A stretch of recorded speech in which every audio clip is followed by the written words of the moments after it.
Pemirsa, bandar narkoba yang kerap meresahkan warga di Ogan Komering Ulu diringkus polisi di kediamannya. Dalam penggerebekan tersebut, polisi mengamankan 80,26 gram sabu. Unit 1 Satres Narkoba Polres Ogan Komering Ulu menggerebek rumah bandar narkoba di Kelurahan Pasar Baru, Batu Raja. Polisi yang tengah mengantongi identitas pelaku dari hasil pengembangan tersangka sebelumnya menangkap terduga pelaku bernama Yoyong.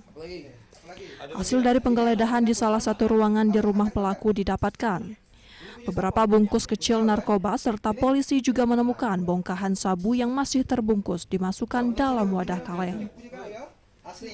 Dari penangkapan itu, polisi mengamankan barang bukti sabu seberat 80,26 gram dari kamar Yoyong.